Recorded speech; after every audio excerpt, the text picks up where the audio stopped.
All right, hopefully the vacuuming isn't going to be too much of a distraction, but today I want to talk about getting the most out of your training. And in order to get the most out of your training, you have to ask the question, what actually matters in your training? And so the other day I did that episode around does science actually matter? And this kind of follows on from that in some way, shape or form.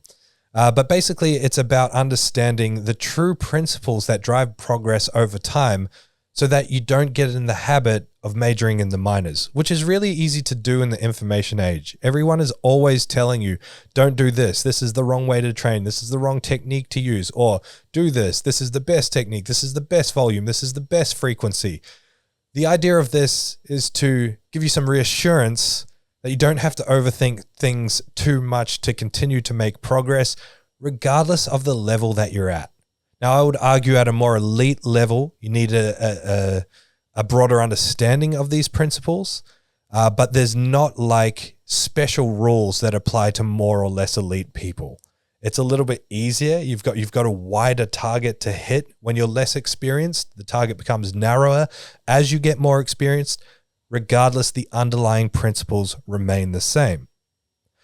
The biggest principle to understand, and actually back in the day when I started the ZeroW podcast and it was just me, I did an episode on progressive overload, so you can go back and listen to that. But again, progressive overload is going to be the thing that determines progress overall in the long term. Progressive overload, it's hard to say. Progressive overload is the idea of doing more than before. That's all it means. Progressive means time, overload means the load on the bar. And so the load on the bar or overload is relative, right? You can't just linearly progress forever. You're going to have to go back through certain phases of training and develop certain qualities that allow you to progress over time. So look at it like this. If you do the same weight every week, but add a rep, that's progressive overload. If you add a little bit of weight every week and do the same reps or less reps, that's progressive overload. There's ways you can overload the weight, the reps, the volume, whatever it is. You just need to be making progress over time. Okay, we get that. We understand that. Now, people are trying to argue about the best methods to achieve this. And the reality is there's no one best method to achieve progressive overload. There's multiple roads that you can take that get you to the same destination. This is why there's no such thing as an argument as to whether RPE or percentage-based training is better. For one, they're the same thing. Every lift you do has an RPE, you feel it, and every lift you do, every number is a percentage of something. It's just resistance. It's an arbitrary measure of resistance. It doesn't matter. It's just about doing stuff. Training to a relative intensity and progressing that over time is the principle to achieve. Everything else doesn't matter that much. So you need to understand that to begin with. This helps us paint a picture as to why maxing out every week, like we all did when we started training, works for a while. You're not actually achieving progressive overload. What you're doing is developing skill. So as you develop that skill, you can express your strength in the movement more effectively, and that's where the load on the bar goes up. Once you reach the point where skill progression isn't going to be enough to continue to make the number move, you have to go back to progressive overload and actually do the work to get stronger. And that micro principle, or that principle in general, can apply across the board.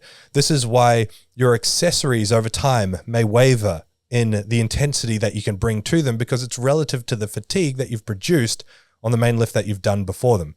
That's why you can't just add 500 grams a week to your dumbbell press and after a year, add 25 kilos to it. Because in 4 years, you're doing 100 kilo plus dumbbells in each hand. That just doesn't happen. Even with the best benches around, they're not pressing in the hundreds for multiple reps. No, it's because the relative fatigue that they produce in the bench that they do prevents them from just linearly progressing the dumbbell press forever. So we need to understand that. We need to understand that progressive overload matters. Relative training intensity then matters significantly.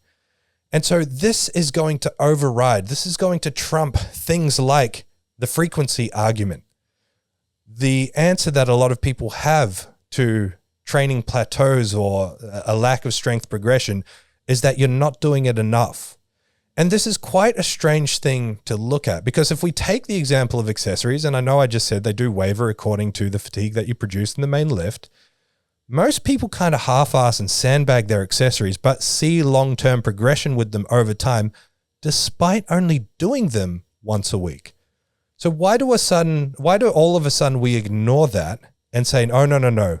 The way you have to produce a stronger bench is by benching 5 or 6 times a week. That's just not how it works. And so the veil of progress that people get, or the veil that people get pulled over their eyes when it comes to hyper-frequency kind of programs, is that they get a rapid increase in that particular lift sometimes, not always. Some people just get injured. But sometimes people get a rapid increase in the strength expression of that particular lift because they're doing it more often. Normally that just comes with a mindset shift. They're either doing more muscle training for that thing, or they've switched their mindset as to, okay, I'm now benching 4 times a week, so I'm really focusing on bench. And so they access some new talent within them that they didn't have before just by virtue of thinking about it more. And of course, there's something to be said for just general skill development and also just training in general. Training is a good thing, is a good way to make things stronger. However, eventually, the frequency is going to diminish the quality. The frequency is going to create potentially complacency in performance, which can then impact technical prowess, can impact technical consistency. Not only that, but the frequency is going to embed this higher sense of fatigue, which is going to diminish the intensity that you can bring to the table. Intensity is going to trump all. You'll get this experience when you are forced to train differently for whatever reason. Let's say you're traveling and you can only train a couple of days a week. You kind of learn that, okay, well, I only have a limited amount of time in the gym. I can't do everything that I would normally do, so I just need to train really hard and fast. There's a lot that can be learned and a lot that can be said for that. And normally what happens with high frequency training paradigms where someone switches from high frequency to low frequency, they get an immediate boost in strength, again, just by virtue of decaying fatigue, not being as relatively fatigued. The thing that I'll use bench as an example because it's the most frequently thing that's probably over-programmed. People program ridiculous amounts of bench press volume with this notion of more is better, or doing it more is the only way you can progress it. And the kind of people that can tolerate 5-6 bench sessions a week at a reasonable intensity are the people that have maximized their position and leverages to the point where they rely on that position and leverage it to move the weight. So what I mean by that, they've got a massive arch, they've got a really wide grip, they're doing funky things with their wrists and with their grip to afford a shorter range of motion. Great, perfect for powerlifting. That's what you want. You want to maximize your position within the rules.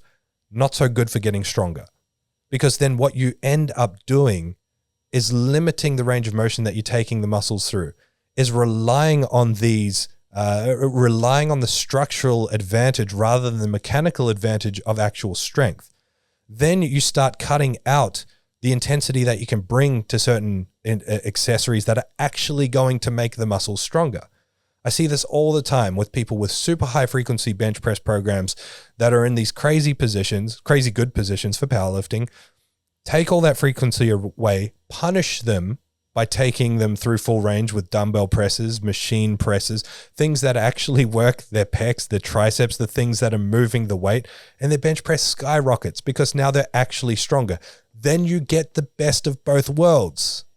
You get the ability to shorten the range of motion and maximize the leverage that you can get out of your body and put a shitload of strength through it by training all the muscles that get stronger. And voila, now you have a much bigger bench press. So along with the skill that's developed with high frequency programming, a lot of the times people are focusing on those sort of things. Position. They're focusing on getting a bigger arch, on maximizing the leverage that they can create. Get the best of both worlds. Do that less once you've acquired it and focus more on the things that are making you stronger. How do you get stronger at things? Well, you train them hard. You train them to a high relative intensity. Accessories are wonderful for doing that because you can tax the muscles. You can target the muscles further and closer than just the main lifts, especially if the main lift has technical deficiencies that are stopping you from getting the most out of certain muscles or certain positions. You can really lean into those in accessory work. So in terms of getting the most out of your training then, it's yes, understand technique, yes, understand the movements, but then train the muscles to high relative intensity to get them stronger. That's where accessory work is so important. I've found a tremendous amount of success with ZeroW, with my lifters, and you can't refute that. I can show you the results. We can argue about what method is best, but in terms of actually producing results, in terms of low volume programming, producing results, I've got all the evidence in the world, which is why I'm going to stick to it. Now, I'm not discounting that people can get results with high frequency, but what I tend to find is that people who run high frequency training, they get a spike in results and then they stagnate, but people get blinded to that stagnation just because the person is strong. So go check out their open powerlifting. You know, you've got someone who's at a light body weight, benching in the high hundreds or low 200s. You go to their open powerlifting and they've been doing that for 4 years. Where is the progress? A good powerlifter is not someone who's just strong in a snapshot. A good powerlifter is someone who consistently gets stronger over time. That's what matters.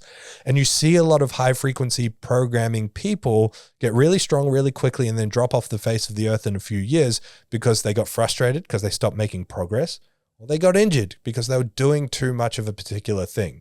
So there is a time and a place for high frequency, but you can get phenomenal results on the lower end of the spectrum. I even hate saying high and low frequency or high and low volume, because by today's standards, which is actually 15 years ago standards when you're looking at like Shaco style programming, this is not a new concept, this high volume, high frequency training approach. And I can speak with absolute confidence on it because any method that's been done in the last 15 years, I've tried it on myself and I've tried it with others. I've benched 8 times a week. Do the math on that. You know, there's a couple of days where you're doing double bench sessions. It's not very fun.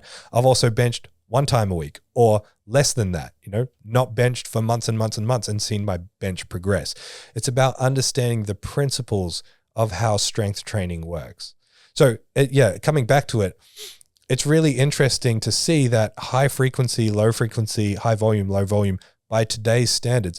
The low volume by today's standards, I would actually say is kind of moderate to good volume. I'm talking like 1 squat, 1 bench, 1 deadlift a week and a couple of sets, 2 to 3 sets of that particular week is more than adequate volume and frequency to see progress.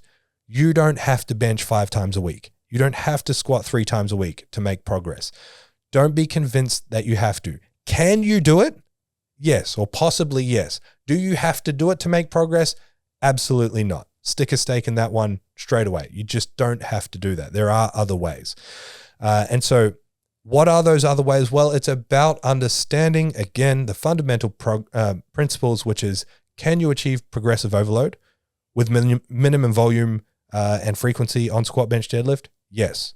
How do you achieve that? By training to a high relative intensity, and by making sure that you have accessory work that strengthens the muscles that do the work in those lifts, again, to a high relative intensity. If you're ticking off those boxes, which is like, let's say in a model where we've got 2 to 3 sets per week on the main lift, and then 2 to 3 sets per week on the main prime movers. So if you're talking about squats and deadlifts, you're talking about like bulk leg training, so a leg press, a hack squat, a pendulum squat, a belt squat, a couple of sets of that, and then a couple of sets of isolation on those sort of muscles. So hamstring curls, leg extensions, maybe some stuff that's a little bit more dynamic, like a split squat or a lunge. If we're talking about bench press, you want the supporting muscles, so the muscles that build the foundation from which you press.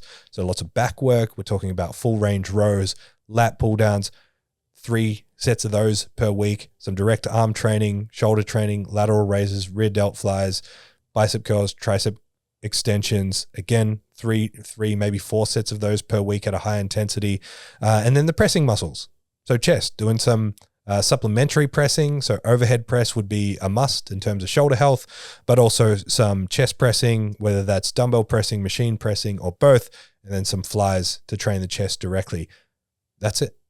That's a good 3 to 4 day per week program where if you're keeping the intensity high enough, is more than enough to drive consistent progress at a high rate over time.